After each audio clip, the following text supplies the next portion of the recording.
नमस्ते बच्चों। अब मैं तुम्हें सूरदास के प्रथम पद का वाचन करते हुए इसे भावार्थ सहित समझाऊंगी।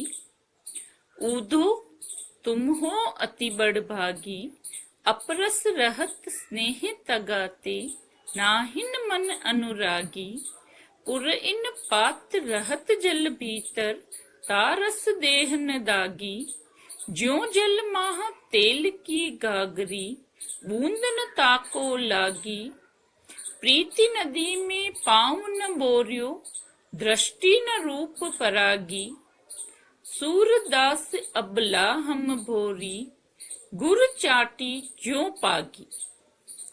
इस पद में गोपियों ने उद्धव की शुष्कता एवं नीरसता पर व्यंग्य किया है और कहा है कि यदि उद्धव कभी स्नेह के धागे से बंधे होते तो वे विरह की वेदना को अवश्य अनुभूत कर पाते।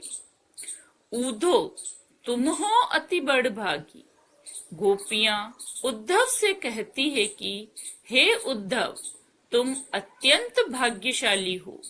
अपरस रहत स्नेह तगाते, नाहिन मन अनुरागी, क्योंकि तुम प्रेम के धागे से बंधे हुए नहीं हो। यही कारण है कि तुम विरह वेदना से मुक्त हो। तुम्हारे मन में प्रेम भावना उत्पन्न ही नहीं हुई है। पुरैन पात रहत जल भीतर, तारस देह न दागी।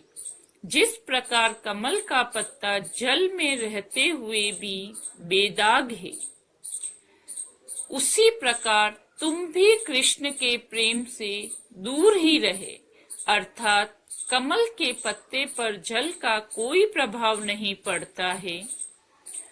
जो जल माह तेल की गागरी, बूंद न ताको लागी।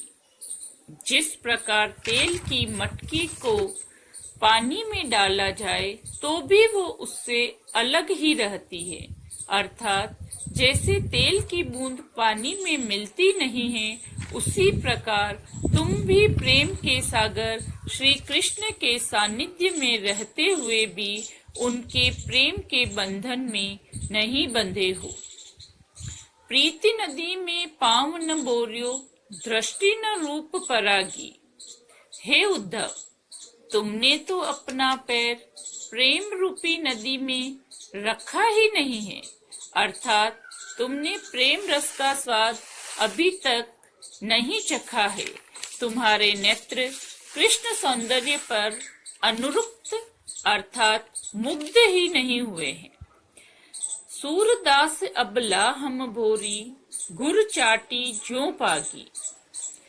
परंतु गोपियां सूरदास जी को संबोधित करते हुए कहती है कि हम तो भोली भाली स्त्रियां हैं, छल कपट नहीं जानती। जैसे चींटी गुड़ देखकर उस पर लिपट जाती है, उसी प्रकार हम भी श्री कृष्ण के सौंदर्य पर आसक्त हो गई हैं और उनके प्रेम में इस प्रकार डूब गई हैं कि अब उनसे अलग हो पाना हमारे लिए संभव नहीं है।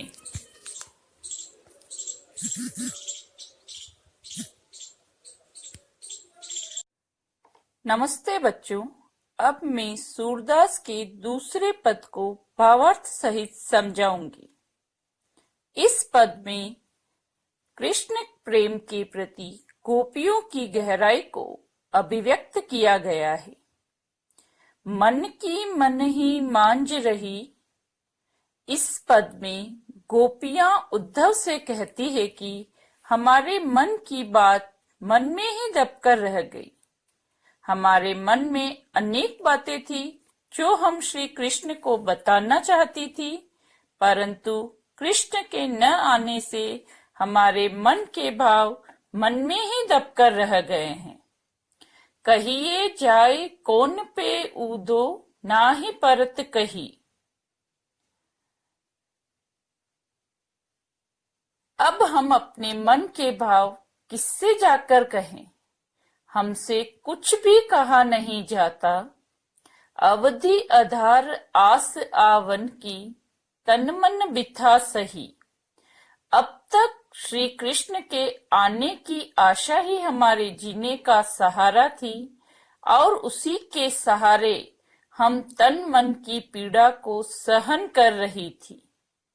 अब इस जोग संदेशन सुनी सुनी बिरहनी बिरह दही।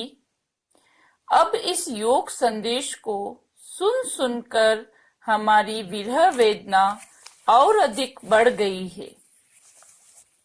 चाहती हुती गुहार जित ही ते उतते धार दही। आगे गोपियां कहती है कि हम अपने मन की पीड़ा श्री कृष्ण को बताकर मन को शांत कर सकती थी, परंतु कृष्ण तो यहाँ आए नहीं और यह योग की धारा ही बहा दी। सूरदास अब धीर धरही, क्यों मर ज्यादा न लही। अब हमसे धैर्य नहीं रखा जाता। सूरदास जी गोपियों के माध्यम से कहते हैं कि कृष्ण ने प्रेम की मर्यादा का उल्लंघन किया है। प्रेम की मर्यादा होती है प्रेम के प्रत्युत्तर में प्रेम देना, लेकिन कृष्ण ने प्रेम के उत्तर में योग संदेश भेजकर धोखा किया है।